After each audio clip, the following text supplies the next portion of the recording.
Let's get right into it. Number 10. Your skeleton gets cocky. You probably think of bones as these stoic, unchanging sticks that hold you up. But the second you drift off into microgravity, your skeleton goes full diva mode. On Earth, your bones have to constantly fight against gravity, like a gym membership you never cancel. But in space, gravity taps out, and your bones basically say, "Cool, we're retiring." Without that daily resistance, astronauts start losing bone density at a horrifying pace, about 1% every month. That's the same rate an elderly person on Earth might lose bone mass in a year. In other words, go to space for 6 months and come back with the skeleton of someone's great-grandparent.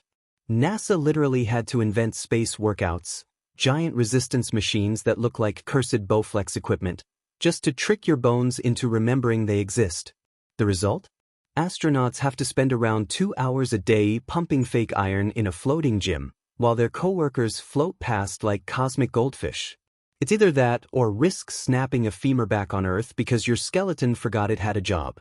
Basically, your bones are freeloaders who quit the moment gravity stops supervising them. Number 9. Your muscles go on strike. Imagine going on vacation and forgetting how to walk when you get back. That's space travel for your muscles. When there's no gravity pulling you down, your body says, "Guess we don't need legs anymore," and starts slowly deleting them. Your calves and quads, usually the workhorses hauling you upstairs or carrying groceries, atrophy like old balloons. Even your back muscles start to give up because they're not busy keeping you upright. Instead, astronauts develop something called puffy face and chicken legs. Yeah, that's the actual nickname. Blood and fluids rush to the upper body since gravity's not yanking them downward, so your face balloons up like you've lost a fight with an allergic reaction, while your legs get skinny and sad. When astronauts finally return to Earth, they can barely walk.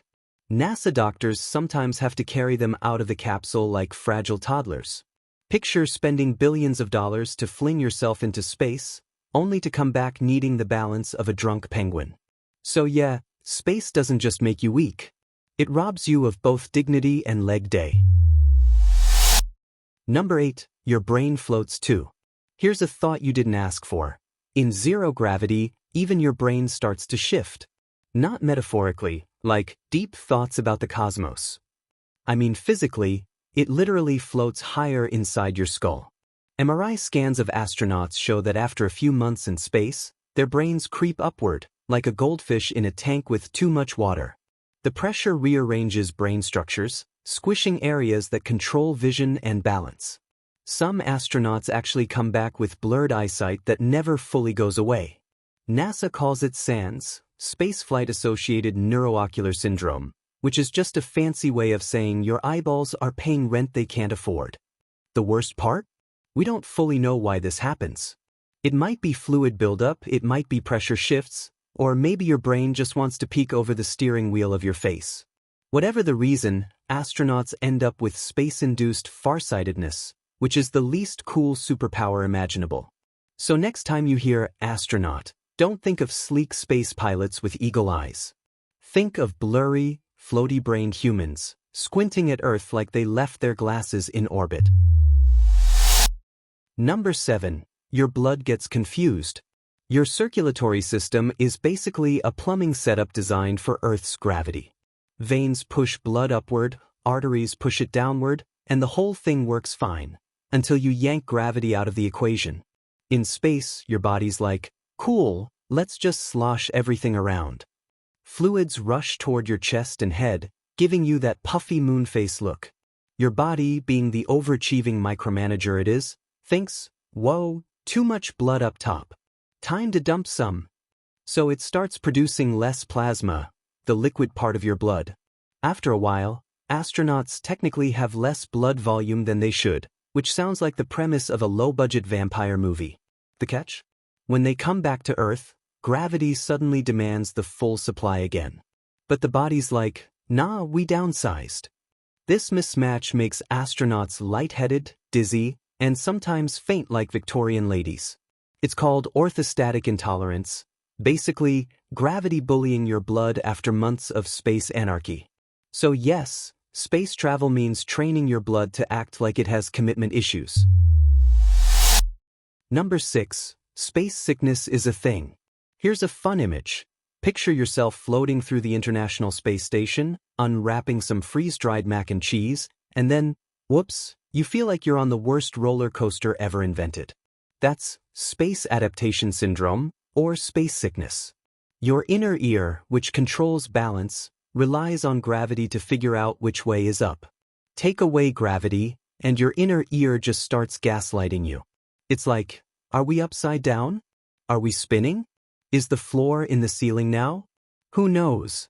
The result, nausea, dizziness, and vomiting. Now imagine vomiting in zero gravity. Yeah, it doesn't politely drop into a bucket, it floats. A cloud of puke just drifts around the cabin until someone wrangles it with a towel like a sad astronaut rodeo. That's why space agencies train astronauts to manage motion sickness before even leaving Earth, because no one wants projectile vomit bouncing around billions of dollars worth of equipment. Eventually, your brain adjusts, but the first few days in space are basically like seasickness dialed up to cosmic proportions. Your body's telling you, we are not built for this nonsense, while your crewmates are desperately hoping you keep dinner down. Number 5. Radiation turns you into a glow stick, almost. Space is not just empty silence, it's a giant tanning bed of death. On Earth, we've got this lovely atmosphere and magnetic field blocking out most of the cosmic rays zipping through the universe. In orbit? Not so much. Astronauts are exposed to way higher doses of radiation, which messes with cells in all sorts of charming ways. Some astronauts have reported seeing random flashes of light when they close their eyes. That's cosmic radiation literally hitting their retinas. Imagine trying to sleep and suddenly, zap. A particle from the other side of the galaxy photobombs your dreams. Long-term, radiation exposure increases the risk of cancer, cataracts, and maybe even brain damage. NASA keeps track of each astronaut's radiation budget, which is like a loyalty card you don't want to fill. Too many space trips, and congratulations, you've earned a lifetime supply of possible tumors. So while we romanticize space as this sleek futuristic frontier, it's also just an invisible microwave constantly poking holes in your DNA. Basically, the cosmos is slow cooking you like a burrito. Number 4. Your heart shrinks. On Earth, your heart is basically a gym rat. It's always working against gravity to pump blood up from your legs. In space? That resistance vanishes, so your heart gets lazy. Studies show that long-duration astronauts actually come back with smaller hearts. Not metaphorically cold-hearted, but literally less muscle mass. Think about it. If you had a treadmill that suddenly moved your legs for you, you'd stop sweating too. That's what happens to your heart in zero gravity. It doesn't need to push as hard, so it slacks off. The danger comes when you return to Earth, and gravity suddenly slams the plumbing system back online. A smaller, weaker heart means astronauts sometimes struggle just to stay conscious when standing. And no, this doesn't mean astronauts are doomed romantics with tiny symbolic hearts. It just means your cardiovascular system is the biological equivalent of a spoiled intern. It stops showing up the second the workload drops. Number 3. Your DNA takes a beating. Space is basically a cosmic escape room designed to break you, and your DNA is no exception. Radiation, stress, weird sleep cycles, and microgravity all work together like a dysfunctional boy band dedicated to wrecking your chromosomes. Astronauts' DNA often shows increased breaks, mutations, and changes to how genes are expressed. NASA famously studied identical twin astronauts, Scott and Mark Kelly. Scott spent nearly a year in space while Mark stayed on Earth. When Scott came back, parts of his gene expression were still different months later. His telomeres, the little caps at the ends of DNA strands, actually got longer in space, then shortened rapidly when he returned. Basically, his chromosomes couldn't decide if they were aging backwards or speedrunning to the end. So, yeah, space doesn't just mess with your muscles and bones. It messes with the instruction manual for your entire body. You're not just a space traveler, you're a reluctant participant in a weird genetics experiment. Number 2, your sleep gets wrecked. Try this. Go outside tonight and look at the sky. Notice how the sun eventually goes down, it gets dark, and then it comes up again? Now imagine none of that happening. On the International Space Station, astronauts see a sunrise and sunset every 90 minutes. That's 16 times a day. Good luck convincing your circadian rhythm that bedtime is a thing. The result? Astronauts often suffer from insomnia, fatigue, and general mood chaos. NASA actually hands out sleeping pills, but even then, it's like trying to nap on a roller coaster with a flashlight in your face. Lack of sleep in space isn't just annoying, it can be dangerous. Your reaction time's slow, memory falters, and mistakes happen. And mistakes in space aren't, oops, I spilled coffee. They're more like, oops, I opened the wrong hatch and now we're all decompressing. Basically, space takes your sleep schedule, throws it into a blender, and dares you to function like a professional while jet-lagged for months straight. Number 1. Your height cheats upward. Remember being a kid and wishing you could magically grow taller? Well, space grants that wish, sort of. In microgravity, your spine decompresses, meaning the squished little discs between your vertebrae finally get to relax. Without gravity pressing down, astronauts can stretch up to 2 extra inches taller. Sounds awesome, right? Free height boost. Except, it's not exactly a glow-up.